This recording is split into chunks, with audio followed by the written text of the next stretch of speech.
Welcome back to the Simplicity Diaries with me, Kim John Payne. This week is the second part of a series of how loving limits define our family. Now, last week I mentioned this passage in the biography of Michelangelo, where he talked about how he didn't really carve the statue of David. He took away that which was not of David. So he had this image. Do you remember listening to that part? All right, just as a quick reminder. And I likened that to us applying limits and boundaries and discipline in our home, that we have this value in the way we want our families to be. We have this image, even if it's a feel, and then when something happens that is really outside the shape of our family, that's when discipline and boundaries and limits need to be applied to actually uncover that image of who our family is. All right, now that's a brief synopsis of last week. Now, I wanted to sort of go on with this story a little bit, because a little while ago I was visiting an artist's enclave, I guess you would call it, a colony, or where a number of artists had rented this former factory and were had clubbed together, and it was just a beautiful place to be. All kinds of glass blowers and visual artists and jewelry makers and metalsmiths of all sorts and ceramicists. But what I wanted to tell you about today was a marble carver. I had never seen anyone live carving marble before, so it really caught my eye, and I stood there for the longest time, and people came and went, and I just sort of made myself comfortable and was watching this woman carve this beautiful piece. The day was starting to wrap up, and she said, "Gosh, you've been there a long time." I hope I didn't seem like I was doing something weird, but I said, that's amazing, the patience you have and the way you go about it. And she said, "Yeah, it's a really, really interesting thing that I do, isn't it?" And I said, "Yeah, but I notice you have some drawings there." And she said, "Yeah, they're my sketches for this series." She was creating a series of sculptures. And I said, "So, okay, so you do some design work, do you?" And she said, "Yeah, absolutely. I do. I have a design." And I said, "So do you follow that design?"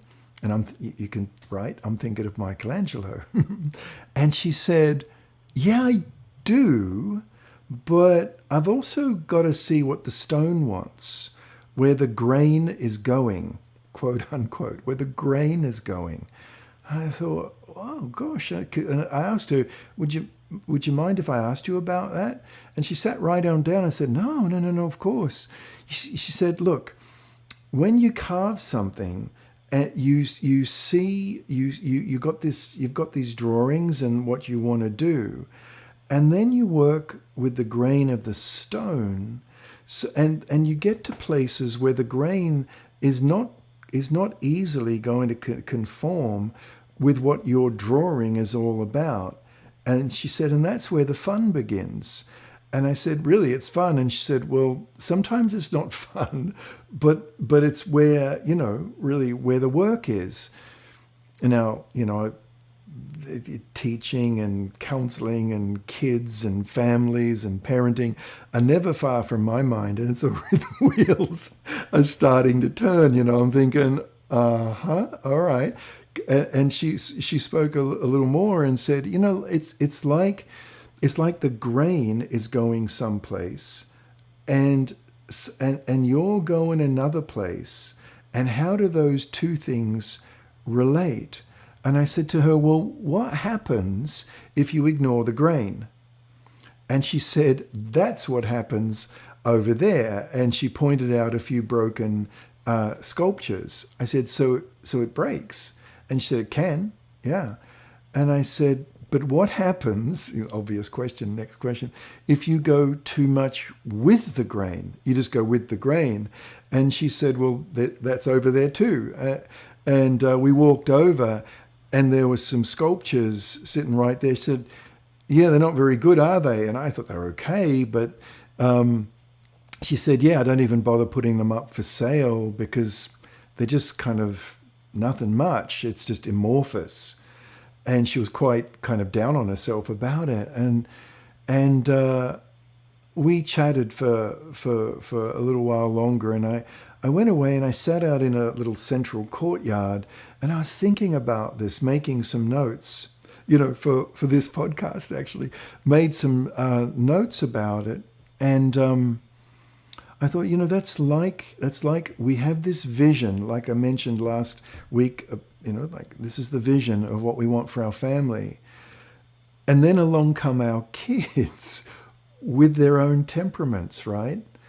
So we've got this vision, and then we've got the grain, if I can put it that way, of who they are, of just what they were born with. And we've got their whole disposition and the way they are. So this dance between this is how we want our family to be, and yet I'm going to reach out and incorporate the grain of your temperament. Let's say, for example, we have a very fiery little one born to us, and we've got this vision of a peaceful, quiet family, and this little volcano is born to us. She comes out the birth canal rolling up her sleeves, looking for what can she conquer. And it's like, there's going to be some movement there. We are going to have to take that into account. There might be another little one who comes to us and we've got this vision of a lovely, bubbly, lively family, and this little one comes to us and they're very quiet, very sensitive. And we've got this vision of wanting to travel and show them the world, but it becomes clear very quickly that would be very unsettling and even upsetting to the child, right?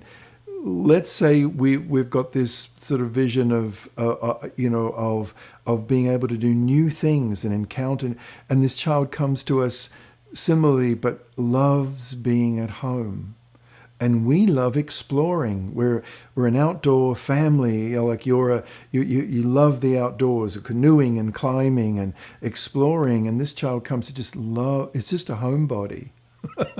It's like, okay.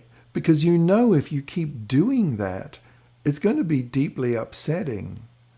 And so to a child on a fundamental level. So we've got, and then I guess the last of these, I mentioned these temperaments, these 4 temperaments.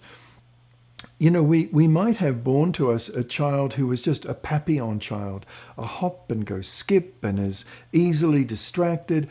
And we're the kind of parent that just loves to finish things, start things and finish them and see something through. We're very process oriented. And this child is not. There's our vision and our character, and there's the grain of theirs. And that's the beautiful dance, isn't it? There it is. Because if we go too much, just let their temperament, their disposition dominate our family, then it ends up like this lovely sculptor's structures that she showed me, her sculptures that were amorphous, that were shapeless, that didn't have much form to them, because it didn't meet any boundaries. It didn't meet anything of hers. She just went with the grain too much. So there's this dance between our kids' temperament and their grain and our vision of our family and what it's like to exist in the world, because that's what we're hoping to have our kids do. And the movement between the two of those is where the beauty of family life lies, but it's also where our development lies, right? That's our journey as well. Okay. I hope, is that good news? I don't know.